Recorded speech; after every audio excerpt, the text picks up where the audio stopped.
we're gonna be watching some Reggie. And everyone was telling me, Fallout 4, but everything is a car. What does that even mean? Do you shoot cars? Do you ram people over cars? Who knows? Are you guys ready? In 3, 2, 1.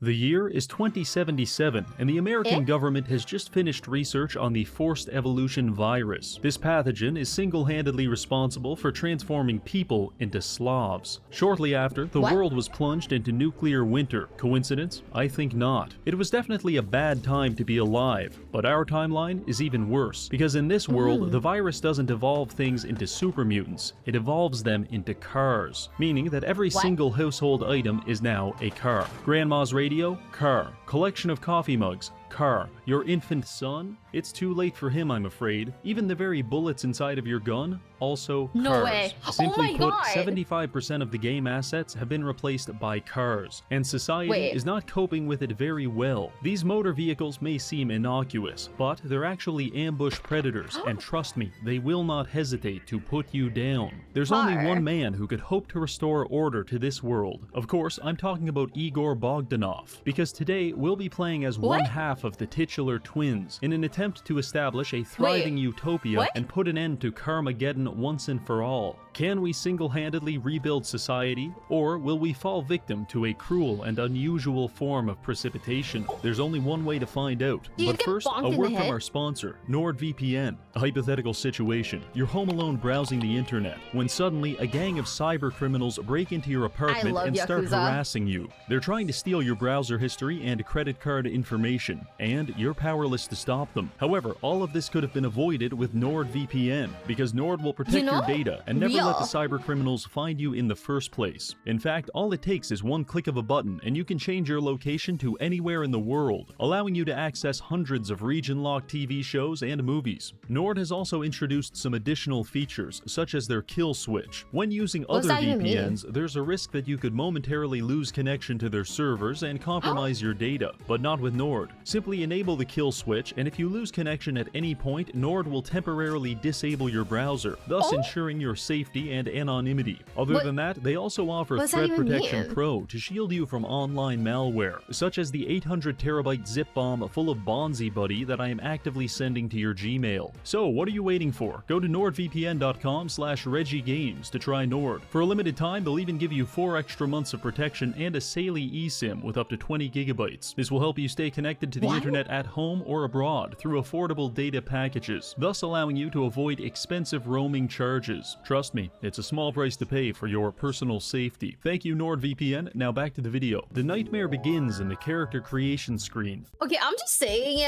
but like, please don't hack my shit. I'm very stupid. Please don't hack my stuff. I wouldn't know how to get it back. Please don't hack my stuff. Because as I'm carefully sculpting myself to look like my body has received a face transplant that it is violently rejecting, I can already hear a symphony of collision sounds emanating from the hallway. Upon further inspection, I open the closet to find 3 mid-sized sedans vibrating violently. Other than that, everything is normal. I have a wife, child, and a robot who I have appointed to raise my son, because I am an emotionally distant father with no sense of empathy. Real. Then, suddenly, a broadcast comes on the TV. This entire area is about to be vaporized by nuclear weapons, so obviously I escape out the front door, making sure to lock my wife and child in behind me before sprinting down the street.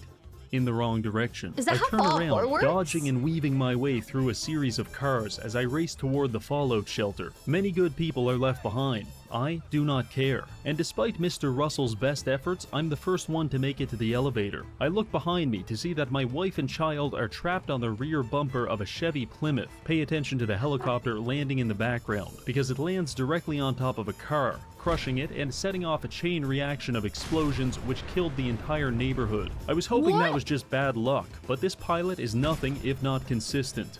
Eventually, I figure out the best approach is to just hide behind this container crate, wait for the cars to explode, then everyone makes their way to the elevator and we're in. Oh God. We're lowered into Vault 111, where, unfortunately, the car virus has already spread. I follow a sex offender to the decontamination pods only to be tricked into cryosleep. I escape the pod 200 years later, where I am immediately greeted by the cold hard steel of a wheel hub assembly. Some things never change. My wife still looks tired, so I decide to let her sleep in. The vault is now overrun with cars, some of which I'm able to sneak past, but most of the time I can't, and I have to punch my way through them until they explode. code. On more than one occasion, I have broken both of my arms doing this. Luckily, the cars are packed so tightly that detonating one will typically initiate a chain reaction that clears out the entire vault. What?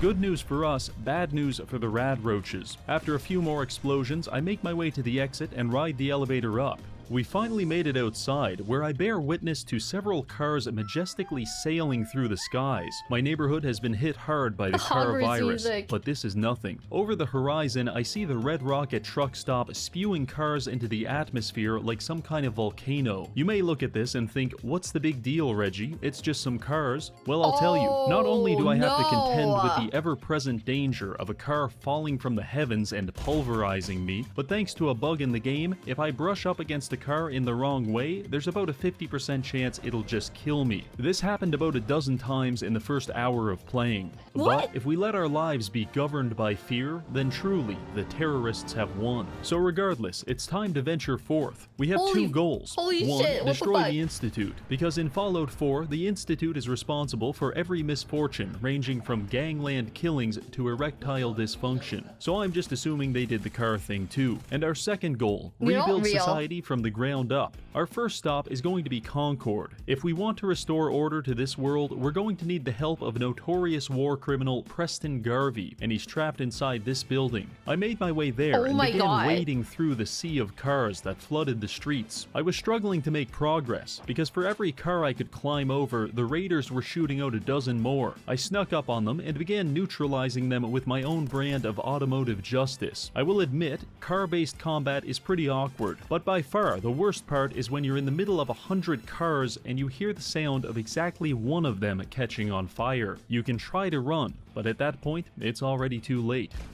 That was a hard but valuable lesson to learn, because I realized I could clear out all of the bandits by simply finding a car on the edge of town and lighting it on fire. The resulting explosions vaporized everything apart from the occasional chunk of flesh. Clearly impressed, Preston invited us inside. In hindsight, I do not recommend going inside, because upon entering you will be greeted by a cacophony of suffering, an orchestra of metal screeching and violent smashing. Honestly, don't even bother trying to navigate it. Also, don't even bother trying to destroy it, because I made that mistake the first time. I lit one of the cars on fire and tried to evacuate the building as they exploded. Instead, I left too soon, and the very second I came back through those doors, the entire building would detonate, killing me instantly. Just to add insult to injury, the game also placed a quick save at this exact moment.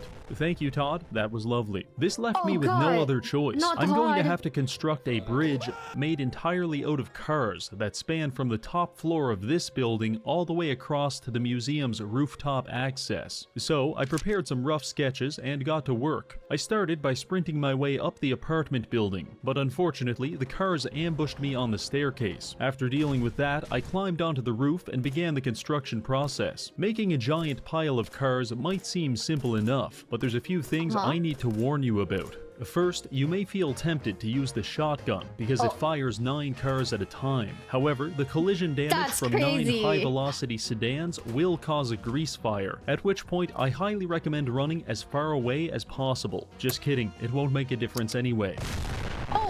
Second tip, this isn't actually a bridge. It's much closer to the ball pit at McDonald's, because if you're not careful when jumping, you'll slide right through the cracks and be forever entombed in your own personal sarcophagus, at which point there's only one way out, and it's not in one piece. Guys, do you guys have any horror stories from like the ball pit at McDonald's? I am positive that people pissed in that thing. I'm like fairly certain that people pissed in that thing. Like the ball pit at like any fast food joint.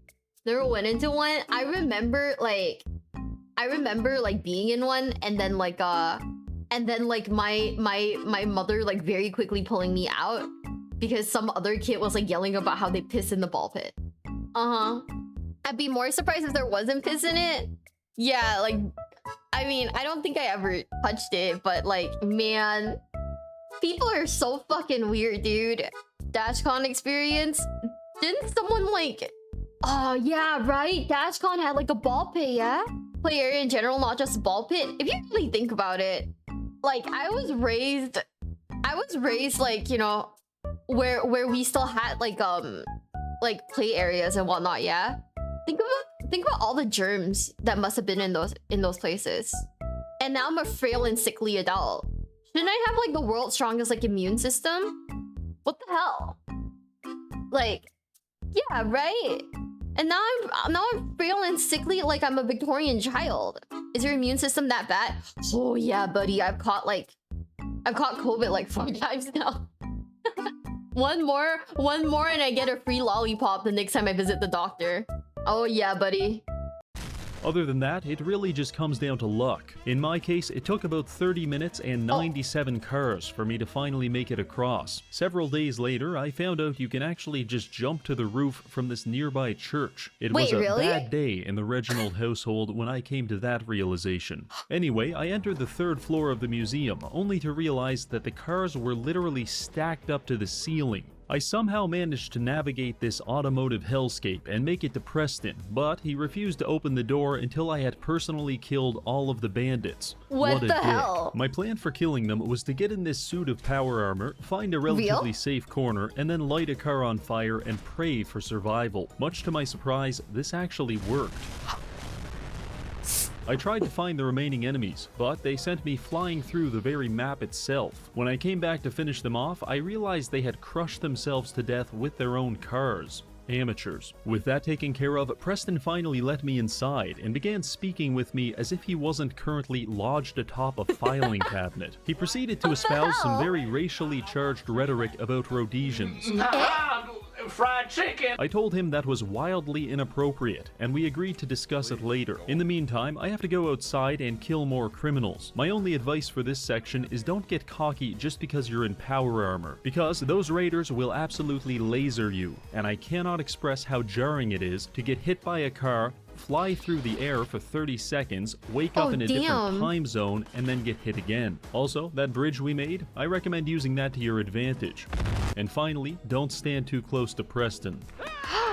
Once I was done committing vehicular manslaughter, I spoke with Preston, and he agreed to meet me at Sanctuary, so we could begin building a prosperous settlement, and by the looks of it, we've got our work cut out for us. Our first order of business is ignoring the cars that are actively phasing through the walls and trying to consume Mama Murphy, because what's more important is liberating at least 5 settlements, and creating supply routes between them to establish a functional support network of civilizations, and once that's done, then we can find and kill the Institute. Our first settlement will be 10 Pines Bluff. I made my way there, where I encountered a woman who was almost certainly experiencing methamphetamine withdrawals, which is fine, but I just don't trust the way she's shaking that double-barrel shotgun like an unwanted baby. Anyway, she wants us to go to Lexington and kill the raiders in this car factory. This would normally take about 10 minutes, but I got a little sidetracked. It went like this: wander through the wasteland aimlessly, get stuck in some kind of quicksand, find a site of a crashed airplane, kill the survivors, accidentally stumble upon General Atomics, I cannot resist the call to the void,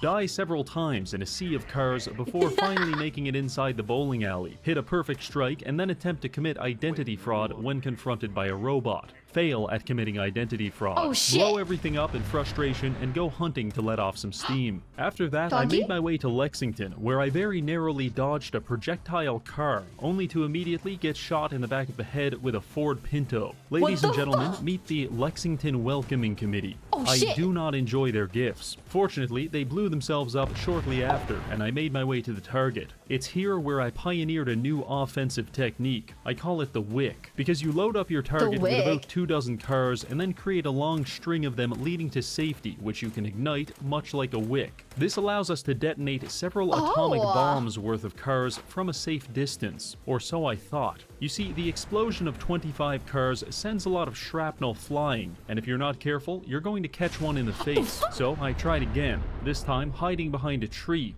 and I still got absolutely annihilated. Eventually, I did get inside, and after greeting the receptionist, I was left with an entire factory packed full of cars. So I lit one on fire, hid in the corner, and started pissing all over myself. Oh shit! One gigantic explosion later, and I got a notification telling me every raider in the factory was now dead. Simply amazing. All that's left to do now was escape. In hindsight, I do not recommend escaping through the roof, unless you know how to land a triple cartwheel from 60 feet in the air. Because I don't. With all of that done, I went back to my favorite drug addict, told her the good news, and she agreed to join our faction. To congratulate us on the success, Preston decided to give me a flare gun, which I can shoot into the sky to call for reinforcements. Oh.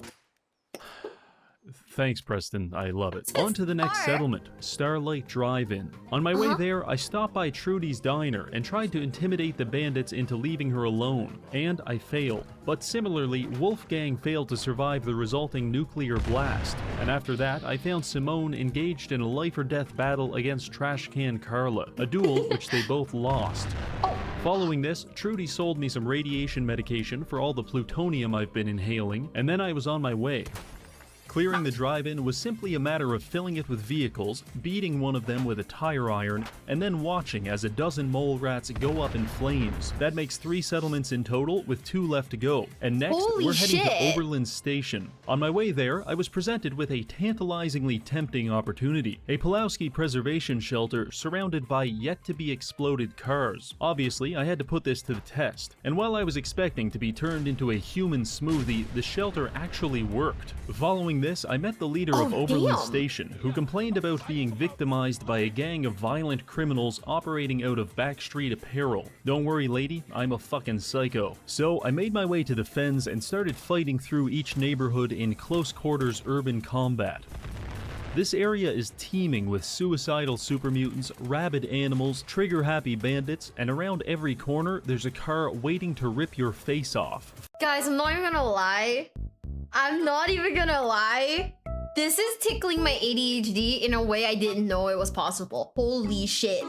But also I have a friend who like does videos like similar to this, and like one time like they were talking to me about their editing process, and that shit is so hard.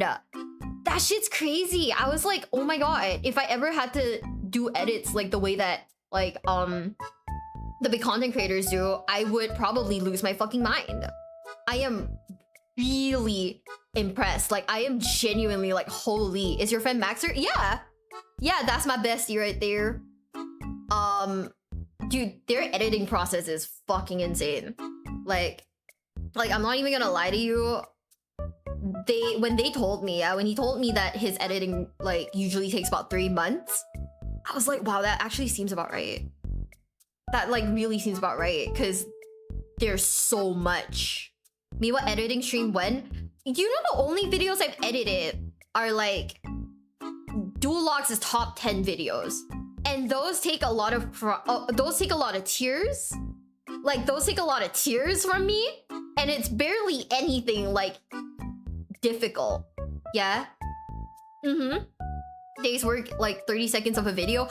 Bro, that's not even it. Do you wanna know how insane like some of these things are? Do you wanna know how much like I cried that one time I was doing a video?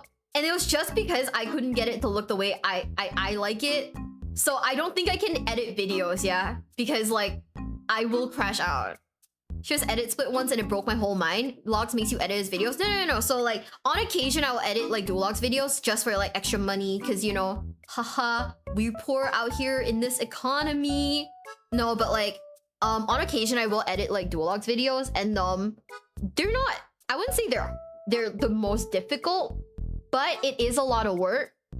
And then like once I've spent like, you know, 2 hours editing like a part, I look at how long it's been, and it's only like I'll spend 2 hours editing a bit, yeah, and it's only like 10 seconds of a video, and I'm like, and then there's like 10 more minutes of the video, and I'm like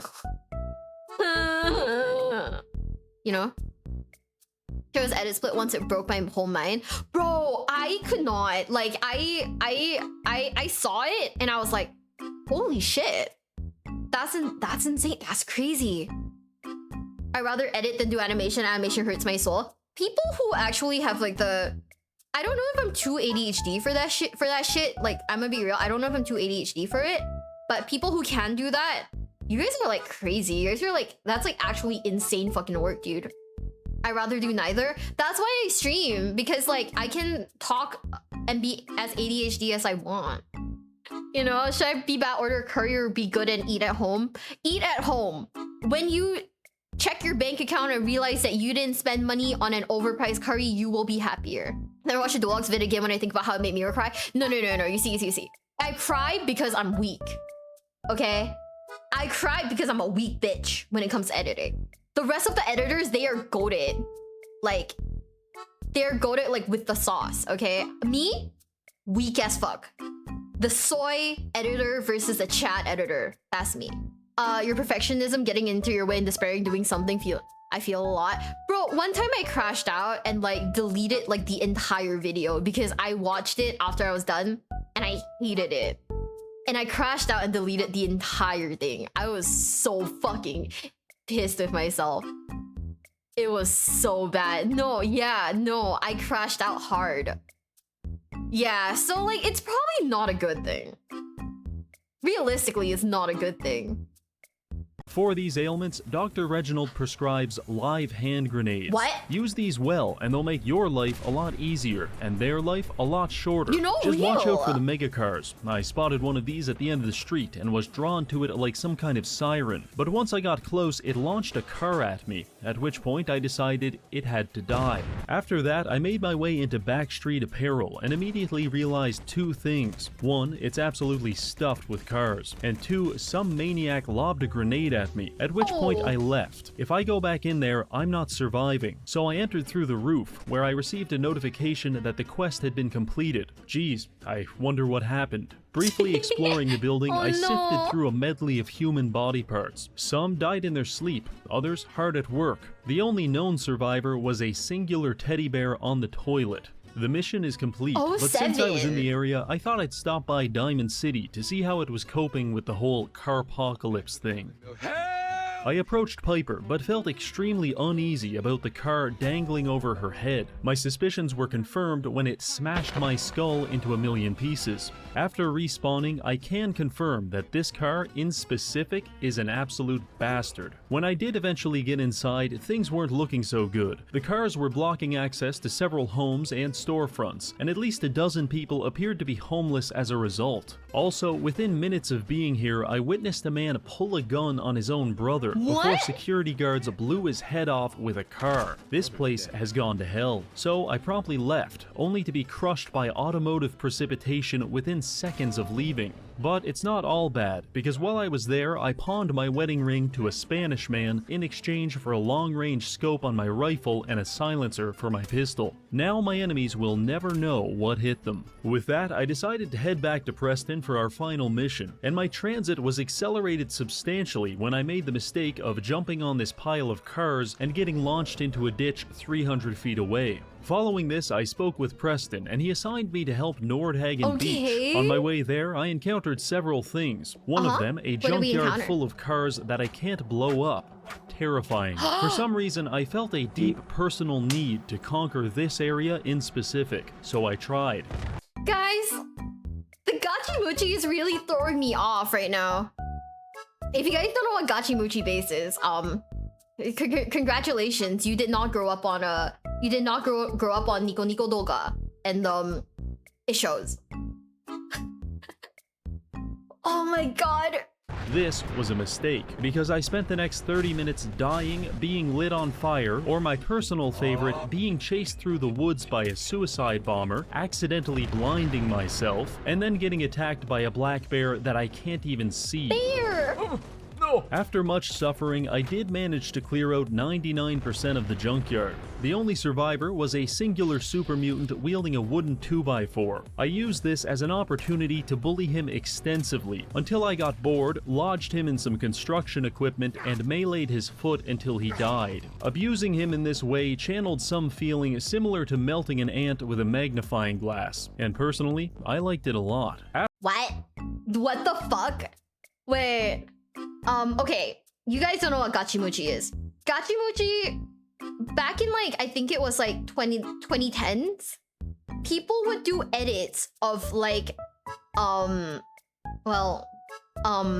they would do edits of like NSFW, well, NSFW gay videos, male videos, specifically, to like Japanese like Bimani tracks. And it was mostly of very buff, muscular men wrestling. So if you saw like random like the random like Asian people that he's using in like this video, those were from Gachimuchi. Yeah, so if you know the name Billy Harrington, you will know. Hi besties, it's me, Miwa, and if you're enjoying today's video, please consider subscribing, okay? Like, please, times 1 billion.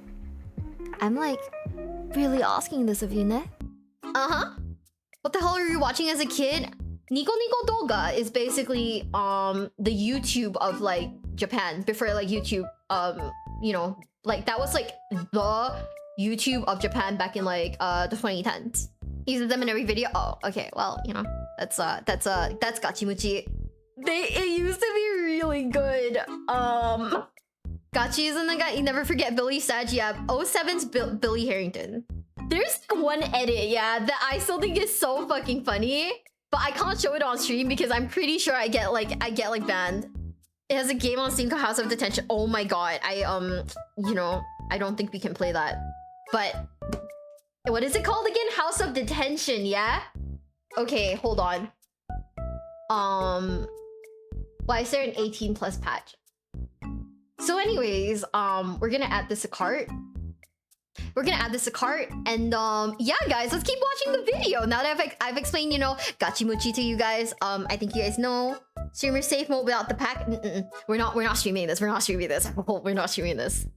After this, I came across a robot racetrack where these bandits are betting money on which robot is going to win. Very exciting. Possibly more exciting is that I snuck upstairs, hacked into this computer, and found out there's a button to detonate all of the contestants. What? The level of free will that I didn't have in this moment was possibly akin to demonic possession, because I could not stop myself from pressing that button. The bandits did not appreciate this. How do I know that? Well, there's only so many ways to interpret being lit on fire, shot with an automatic rifle, and drown in the ocean. So, yeah. I took that as my cue to leave, so I proceed to the beach, where this woman tells me about feral ghouls stealing and eating her children. And while I respect the hustle, I need to put them down. Arriving at the ghouls' hideout, I go inside, and what do you know? It's full of cars. So full, in fact, that I can't even stand at the front door without the cars crushing every bone in my body. The desperation I felt in this moment drove me to pioneer a new car-clearing technique. I lit a car on fire and counted how long it took to explode. Then, using that information, I went inside, ignited a car, and perfectly timed my exit just as the whole building went nuclear. After that, I took a few deep breaths and went back in. It worked like a charm. In fact, not only is the quest complete, but it's literally raining body parts inside. With that finished, we've got 5 settlements under our control, and Preston wants us to go reclaim the Minutemen Castle and declare that our capital city. So I began making my way there, and a few things happened along the way. For example, I encountered a demented man eating imaginary noodles out of an empty bowl. I briefly considered euthanizing him on the spot, but I decided to speak with him first. This was when I realized just how bad his mental disorder was, because he's from Boston. But no, that means you're smart, super smart. He's trying to sell me a credit card and won't take no for an answer. After I call him a con artist, he drops the hard R on me. What? Retard. Well, Parker Quinn, I might be retarded, but at least I'm not retarded enough to eat ramen noodles in the middle of 4 flaming cars.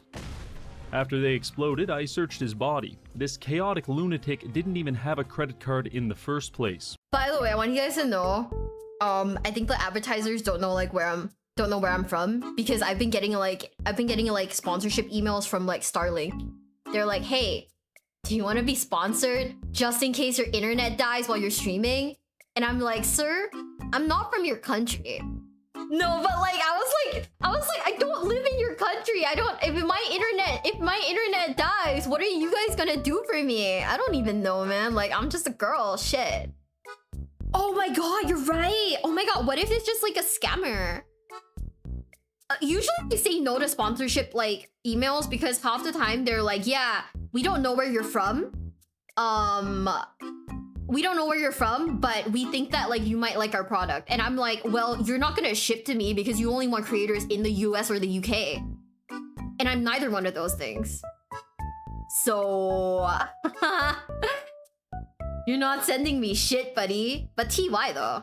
After that, I met up with the Minutemen outside the castle, where we were immediately beset by Mirelurks. It was at this moment I learned that AI are not to be trusted with automatic rifles, because they'll either crush themselves in a vehicular avalanche, or accidentally shoot you into the nearest brick wall. After dispatching the crabs, our assault on the castle began, and I spent the next 10 minutes running around killing Mirelurks and dodging drunk drivers in my underwear, which was great, but my teammates were quickly saturating the entire castle with cars, meaning that every 30 seconds my screen would turn black and I'd have a 50% chance of dying. And that chance increased exponentially when the Queen Mirelurk decided to show up. She was spitting acid and generally giving off bad vibes. So me and the boys started lighting her up, and just as I was about to throw a grenade and turn this whole place into a fish market, a soft-shell crab punched me 40 feet into the ocean. This knocked me out and left me drifting through a sea of aqueous feces, but eventually I came to my senses, tossed a frag, and it was all over. Wait, he locked the fuck in! To celebrate, Preston decided to give the world's most poorly timed speech next to a few flaming cars. In case you're wondering, there were no survivors. After that, I spoke with a dirt-encrusted woman who appears to have spent the last 8 months face down in the mud. And instead of asking us for a shower, she wants to go into the Minutemen tunnels, fight our way to the armory, and build an artillery emplacement. So we did. Long story short, I found a decapitated alcoholic, stole his clothes, killed an angry robot, and built this. Very nice. After that, Ronnie gave us some smoke grenades and told us to call in an artillery strike with them. I gave it my best shot, only to find out that even the smoke grenades are cars. No! Wait, that's so crazy! In this moment, a wave of existential dread washed over me as I realized I'm basically King Midas, but for cars instead of gold. Regardless, we've got 6 settlements and we're doing pretty good for ourselves. Now I know you're thinking, so what, now. Reggie? You've got a handful of impoverished shanty towns paying you protection money. You're basically a slumlord. To that, I say yes, and we're going to need to take it even further, because I have a grand vision for how I want to reshape society, and it's going to require more than a little fascist dictatorship. So let's get to work. The first thing the wasteland's going to need is clean drinking water, so I converted Nordhagen Beach into an industrial desalination plant. With this, we can produce dozens of purified water every day and sell it to the Commonwealth for exorbitantly high prices. Also, this is completely autonomous, which means I have no financial incentive to provide any quality of life to the 2 settlers which I have trapped inside. From here— Guys, stop looking at the bulge. I know what you're looking at. Don't look at the bulge, chat. Don't look at it. Okay? We're all respectable people here. We shouldn't be looking at bulges like that. Looking respectfully? No, don't look at people's bulge. What? Too late. I looked when you said not to look. Oh my god, why are you guys like this? Stop looking at men in the underwear. Like, that feels illegal. We are not sexualizing men here, chat. Not in this Say So Christian stream. But women have no bulge. The bulge is up. Further up. You know, stop looking at his— I'm not looking bulge. You think I look at his bulge when I am a Say So Christian streamer? I'm not Christian. I just joined what's happening. Bro's running around in his undies and chat keeps looking at his bulge. Also not say— I'm not Christian. Very Say So, not Christian. Say it straight face, maybe believe you.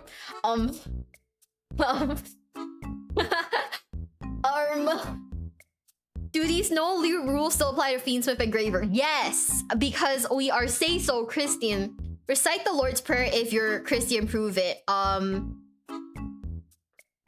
can do this. I went to Catholic school, okay? Our Father who art in heaven, hallowed be thy name. Thy kingdom come, your will be done on earth as it is in heaven.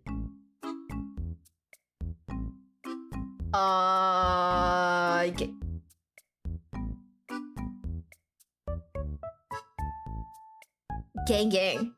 Amen. You went to Catholic— I went to Catholic school! I went to Catholic school for like 10 years of my life. That's completely right. Thank you. I didn't learn much from school. but I know but I remember how to say a prayer. Gang chat. Wait, give us this day our daily bread, and forgive us our sins as we forgive those who sin against us. Let's go! Let's f***ing go! I remember the rest of the prayer. Gang. See, I didn't go to school for nothing, chat. By the way, they made us say that prayer every day for 10 whole years straight. And I don't remember it. And I barely remember it, so I want you to know, if you guys think I'm gonna be remembering anything that I say on stream,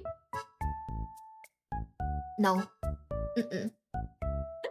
Here, I went to 10 Pines Bluff and established a carrot farming operation. You may notice I encased the entire settlement in a thick layer of concrete. That's for added protection, and also because I don't believe in photosynthesis. Oberlin Station is another one of my carrot farms. However, I ran out of concrete, so the life cycle of these settlers is pulling carrots out of the ground until a raider shows up and blows their head off. Meanwhile, I converted the Starlight Drive-In into a Brahmin ranch. By placing several large cages, we can catch Brahmin and then use their feces as fertilizer for the other farms. We can also use a similar technique to capture humans. By labeling our cages with free chems, we can compel raiders to wander inside, at which point they become our hostages. The remarkable efficacy of this tactic leads me to believe raiders possess the approximate intelligence of a lobster. Finally, Sanctuary was converted into a penal colony to punish settlers that didn't meet their productivity quotas. All of the inhabitants were forced to sleep in an unlit metal warehouse, which could only be opened from the outside, meaning that if I forgot about them for a few days, they'd have to start harvesting each other's body hair for nutrition. On the occasion where I would show up and let them out, they'd be assigned to one of many workstations. For example, Preston and Mama Murphy were usually working the wheat fields. Doesn't sound too bad, until you realize I'm pelting them with automated paintball guns for the entirety of their 18-hour shift. While the paintball fields aren't great, things could be much worse, because you could be stuck in the pillory, where I use a softball pitching machine to lob empty beer bottles at you until the sun goes down. This burns through a lot of bottles, so I typically spend my entire day here drinking whiskey and pissing myself. In my drunken stupor, I also experimented with the idea of a gladiatorial arena, where settlers could fight to the death for my amusement. It didn't take long for me to realize why this was a bad idea. For lesser offenses, I also have a humiliation station, where I strip you down to your underwear and fire all of your personal belongings out of a comically large mortar. For everyone else, they're assigned to stationary bicycles that provide power to the entire settlement. Also, I can literally program the bikes to shock their testicles if the settler isn't pedaling fast enough.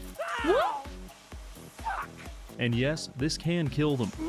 Honestly, this is the beating heart of my whole faction, and I shouldn't even call it a penal colony, because they're free to leave whenever they want. They just have to make it past the gauntlet, a series of rotary blades that will not hesitate to put you down. You see, here in my factories, the worker does not own the product of their labor. In fact, they're not even entitled to the sweat of their brow, because that belongs to the desalination plant. Instead, they are afforded the privilege of living in a car-free society, and I think that makes it all worth it. Now, you may be wondering why I chose to farm these things specifically, and I'll tell you. It's because at the castle, I have created the largest macaroni and cheese factory in the entire world, a title which is substantially easier to hold in the post-apocalypse. By using the carrots, wheat, and purified water from my settlements, in addition to plastic waste that I've pulled out of the harbor, I've been able to build and operate 8 full-time food processors, which are churning out Blamco mac and cheese around the clock. Now come here, I want to play a little game with you. When you look at this fully automated factory equipped with vacuum hoppers, logic circuits, and a laser tripwire sorting system all powered by a fusion reactor, which of these things do you think I had to get from a mod? Well, I'll tell you. It was the goddamn upward conveyor belt. That's right, Todd sold us a factory building DLC without any upward conveyor belts, which is made even worse by the fact that he did give us downward conveyor belts. 16 times the detail. He can't keep keep getting away with this. Anyway, according to my calculations, I had no idea how much macaroni and cheese I'm making, but my best approximation is about 69,120 boxes every single day. I can then take this abundance of delicious and non-perishable food and distribute it to the Commonwealth, raising thousands out of famine and ending countless food-related conflicts. Or at least, that's what you'd believe if you were a federal agent. Because the reality of the situation is this whole thing is just one big cover story. In fact, deep within these tunnels is an insane man cooking methamphetamine in his underwear. It's me. I'm the insane man. Yes, indeed. I'm making 69,000 boxes of macaroni every day just to conceal my real operation, which is the manufacture and distribution of a highly addictive narcotic called jet. You see, the fertilizer isn't actually for the farms. Simply put, jet is an amphetamine derived from Brahmin feces, and with almost 20 Brahmin at my settlements, I'm able to pump out dozens of it every single day. I'm selling it to everyone, even children. Wait. And our new friends. No, what the hell is this? We are never gonna give them up, never gonna let them down, never gonna run around and desert them. Oh my god. What the fuck? You did not just like have Optimus Prime rickroll me. I was genuinely contemplating like the war crimes that were happening on the screen. Oh man. But yeah, what the fuck? Rickroll. TY bestie. But also, oh my god. I was just okay. I'm not gonna lie. I've just been sat here in shock because I didn't think that this was base game. But the fact that it's base game is like, I can create a factory in this game. What the fuck?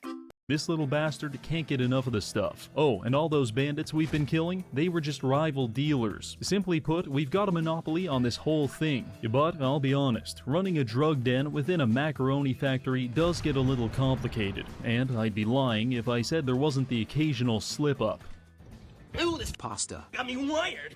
The fuck are they putting in this shit? But listen, this little secret stays between you and me, because while I could be making millions selling pasta and purified water to the masses, I actively prefer making thousands by creating the next crack epidemic. So with all of that out of the way, I think it's clear that we've rebuilt a functional and prosperous car-free society, and I for one am filled with confidence when I consider our prospects for the future. The only thing left to do now is to destroy the source of the cars, which is the Institute. It's going to be a lot of work, so let's try to get through this as quickly as possible. At the start of the game, I allowed the Institute to steal my son Sean, because now I've got a man on the inside. All I need to do is find him. I went back to Diamond City to hire a private detective named Nick, but he himself is also missing. His secretary asks us to find him, so obviously I extort her for money. I do have 125 caps. More money. Fine. We'll make it 100. Even more money. Okay, you win. 200 caps is all I have. Okay, that'll do. Let's go get him. From here, I very carefully exited Diamond City. I hate it here. I hate it here. And began my search, during which I stumbled into a building called the Combat Zone. I know the name sounds bad, but the house rules clearly state no combat outside the cage, so I assumed I would be safe. This assumption was very quickly proven wrong when I was shot into a door and beaten with pool cues. However, karma comes quickly for rule breakers, and the entire building exploded shortly after. I got up, made my way into the cage, spoke with a burn victim, not sure if he looked like that before the explosion, and then he gifted me an indentured servant named Kate. I know that sounds like a good deal, but she's a violent Irish drug addict who will sexually harass you at every opportunity. I took Kate to a nearby lake with the intention of drowning her, but instead I stumbled upon a sea monster named Swan. He's submerged underwater, and if you disturb him, he will beat you to death with an anchor. So instead, I began carefully and deliberately distributing cars all over the area. After about 30, I heard him wake up, so I tossed a grenade and ran away with all 7 of my frames. After my screen cleared up, I found that his headless corpse had been launched over 100 feet into a nearby alley. This allowed me to pick up the furious power fist from his body. This bad boy can destroy cars in 3 hits. This is a big power spike for us. Anyway, after that, we descended upon the subway, which led us to Vault 114, where Nick was being held by raiders. These criminals think they're safe just because they're living inside of a vault, but what they don't know is that I'm currently addicted to every chemical substance in the game, and I've perfectly timed my withdrawal symptoms to hit at the same time, and when that happens, I'm going to kill everyone. This is insane!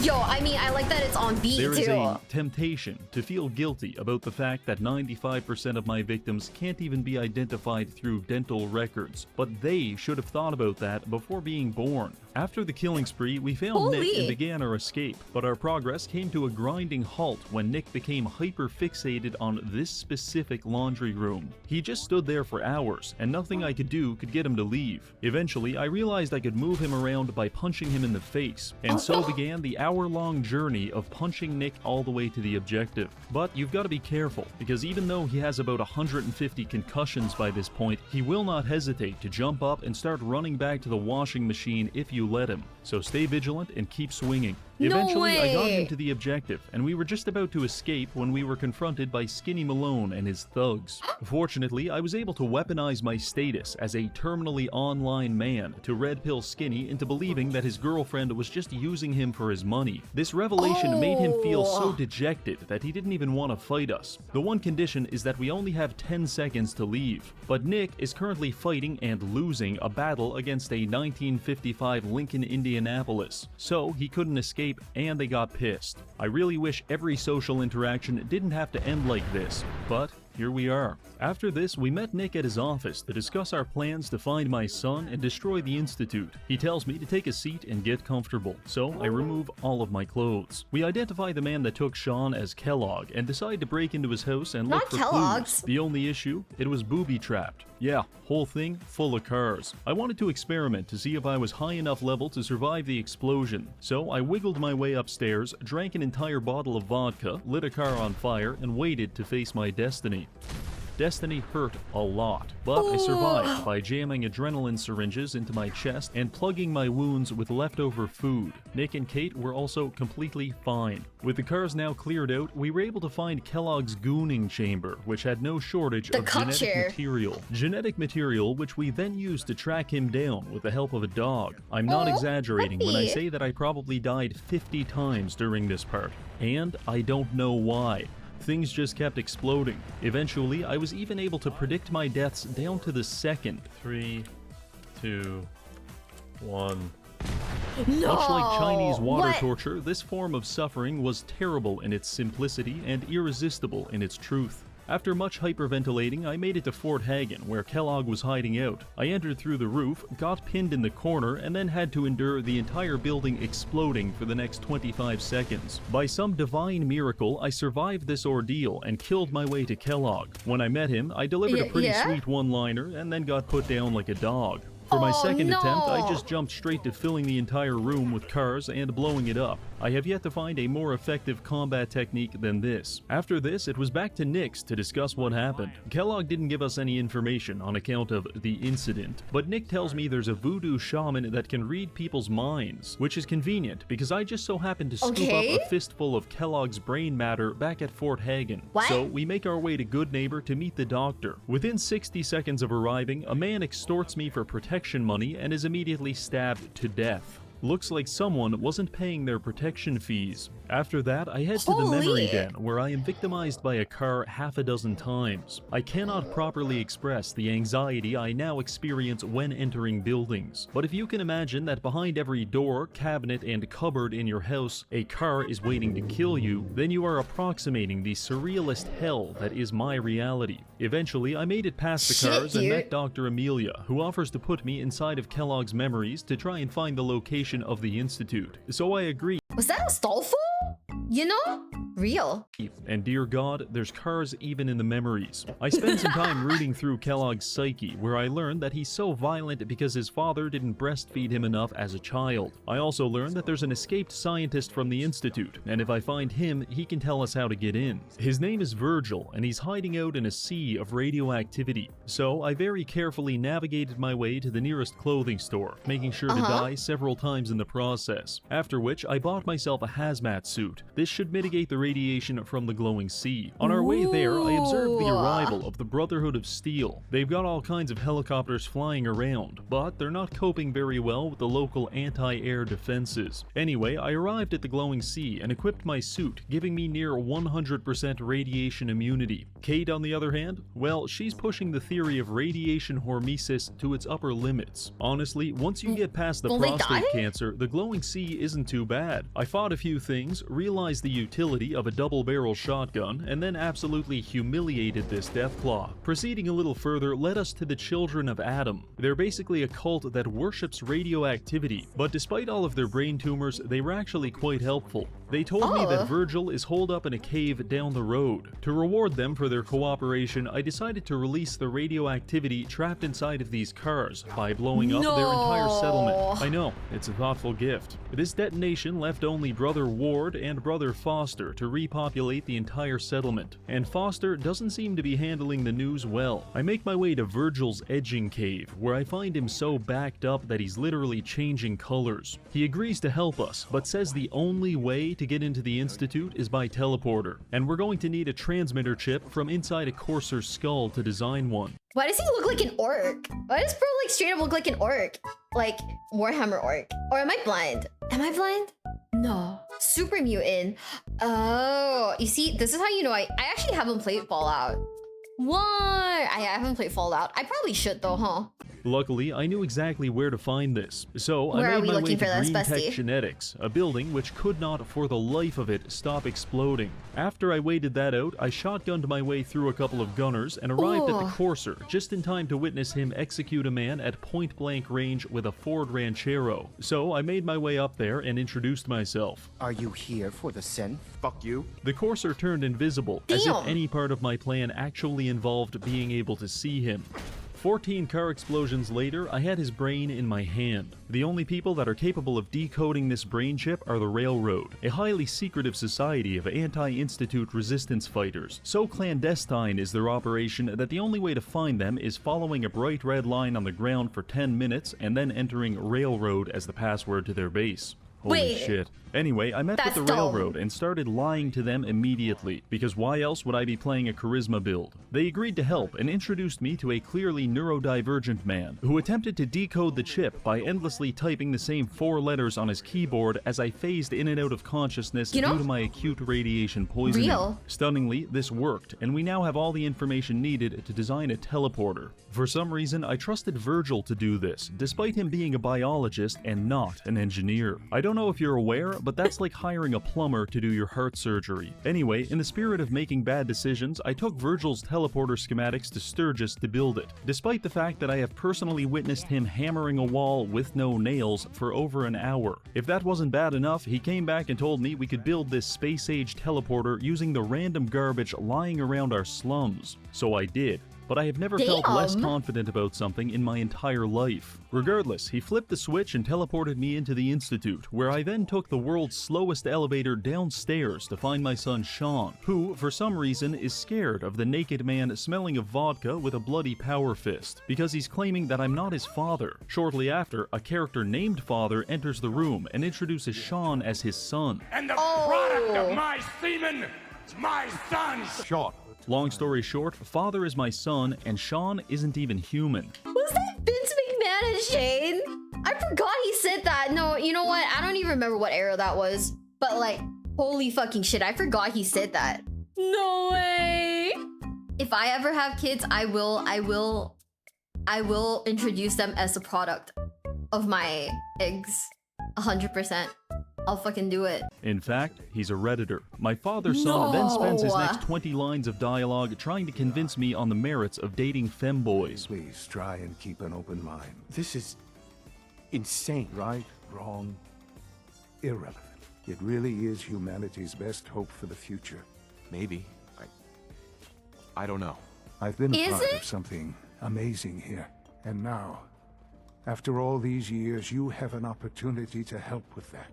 It was all very confusing, and I'm pretty sure they're just trying to distract me from the whole car thing. And honestly, it's working. Anyway, I checked my notes, and according to the quest map, it is at this point in the game where we need to become hostile with the Institute. It doesn't really specify what that means, so I took it in a pretty extreme direction. After beating my son to death, I made my way to the atrium, a large open area just waiting to be filled with cars and exploded. So I did exactly that, at the cost of my own frame rate. And to the best of my knowledge, there were no survivors. I also stopped by the weapons lab to try and destroy their research and development team, but it looks like they've got that covered themselves. And with that, I decided to leave, only to be confronted by a small army of synths at the exit. I wasn't sure exactly what they wanted, so I decided to err on the side of caution and just start blasting. It appears that our declaration of war was received loud and clear, because after teleporting back to safety, I was informed that the Macaroni Castle was being besieged by Institute forces. Our Blamco mac and cheese must not fall into their hands, so I hustled over there and prepared the defenses. It wasn't long before the battle was underway, and within 30 seconds, a giant car pile had already formed and ignited near the front of the base, the detonation of which killed almost all of my employees. After that, it was just a hellish experience, with cars flying in every conceivable direction, accompanied by a near-endless symphony of explosions and metal sound effects. My only tip for this is to avoid using VATS, because it will inevitably betray you. At one point, I made my way outside to lay a minefield and clear some synths, but Kate came around the corner and surprised me, so I accidentally launched her into low Earth orbit. Never saw her again after that. 20 minutes and countless explosions later, we had finally defeated the Institute army, but the damage they inflicted was devastating. For example, there were carrots everywhere, and more than a few body parts had made their way onto the conveyor belts. This was indeed a dark day at Blamco Mac and Cheese LLC. I knew retaliation was necessary. We need to send a message to the Institute, and it has to be written in synthetic blood. Unfortunately, Preston says we don't have enough people to launch an attack, so I decided to capture Vault 88 to recruit more soldiers. It was controlled by a gang of raiders, but in possibly my most stylish move to date, I killed all of them while cartwheeling over their exploding corpses in the canyon below. This miraculous form of homicide had people lined up around the block wanting to join my army. So what's the plan? Well, Sturgis just casually mentions that he knows a sewer drainage pipe which we can use to infiltrate the Institute. So you're telling me that I waded through a radioactive sea, killed hundreds of people, built an entire teleporter out of spare cutlery and condom wrappers, and even spoke to a woman, when instead I could have just crawled through 1,200 yards of feces? Thanks a lot, Virg. Guys, crawling through 100 yards of feces or talking to women, what would you pick? Virgil. So I put on my hazmat suit and made my way to the sewer pipe. The Institute did attempt to block it with a car, as if I'm not some kind of expert at destroying them by this point. After battling my way past a bunch of guards, I'm back inside, and I hack into their computer, briefly play Galactic Control, accidentally shoot down a commercial airliner, and then teleport everyone to my coordinates. The plan is to fight our way to the reactor and place a bomb on it, which will cause this entire place to go up in flames. Pretty good idea, actually, but I'm not exactly filled with confidence when I look at my reinforcements. Before the fighting began, Preston asked me to give the Institute citizens a chance to evacuate, because apparently We're not here to commit mass murder. But all I heard was commit mass murder. So I put on my finest genocide tuxedo and we got to work. Before long, my team had made their way to the bioscience department, where I tactically neutralized several highly dangerous scientists. We were briefly attacked by gorillas, very briefly, before making our way into the main chamber. At this point, things got really messy really fast, and it's all kind of a blur. But I'm pretty sure I punched someone's arm off. After several extinction-level explosions, I disabled the security lockdown and accessed the reactor room. There, I carefully planted the bomb, while almost certainly developing cancer. It's now time for us to make our escape, but on the way out, I'm approached by fake Sean, who all of a sudden wants to be my son just to avoid dying in a nuclear explosion. You can't just leave me here! I don't want to die! Well, too bad, kid. I don't date gold diggers. That's not happening.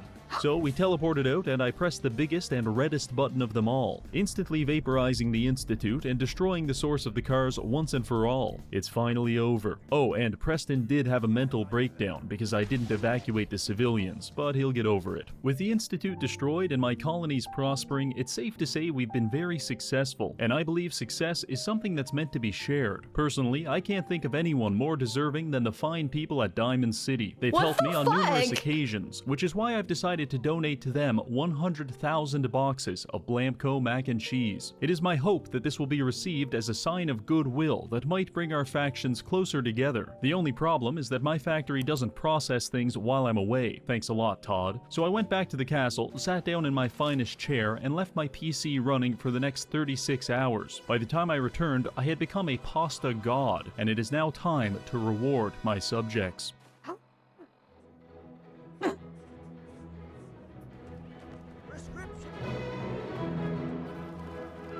He's just shaking the shit out. What the fuck?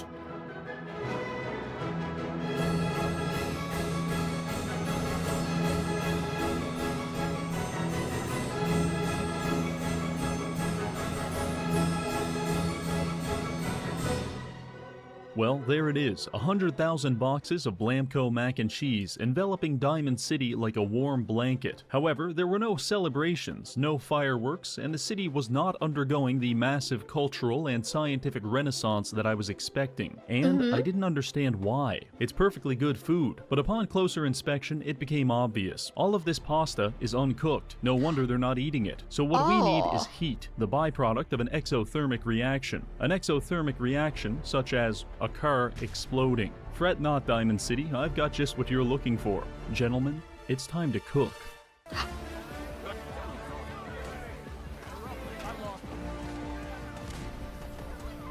No! Where's the water?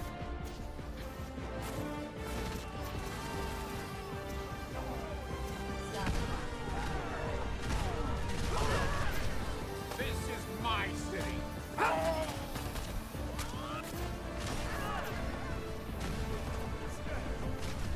Well, that does it for this video. We've saved the world from an automotive apocalypse and ushered in an era of abundance and tranquility. Thank you to this month's patrons for supporting the channel, and finally, thank you for watching.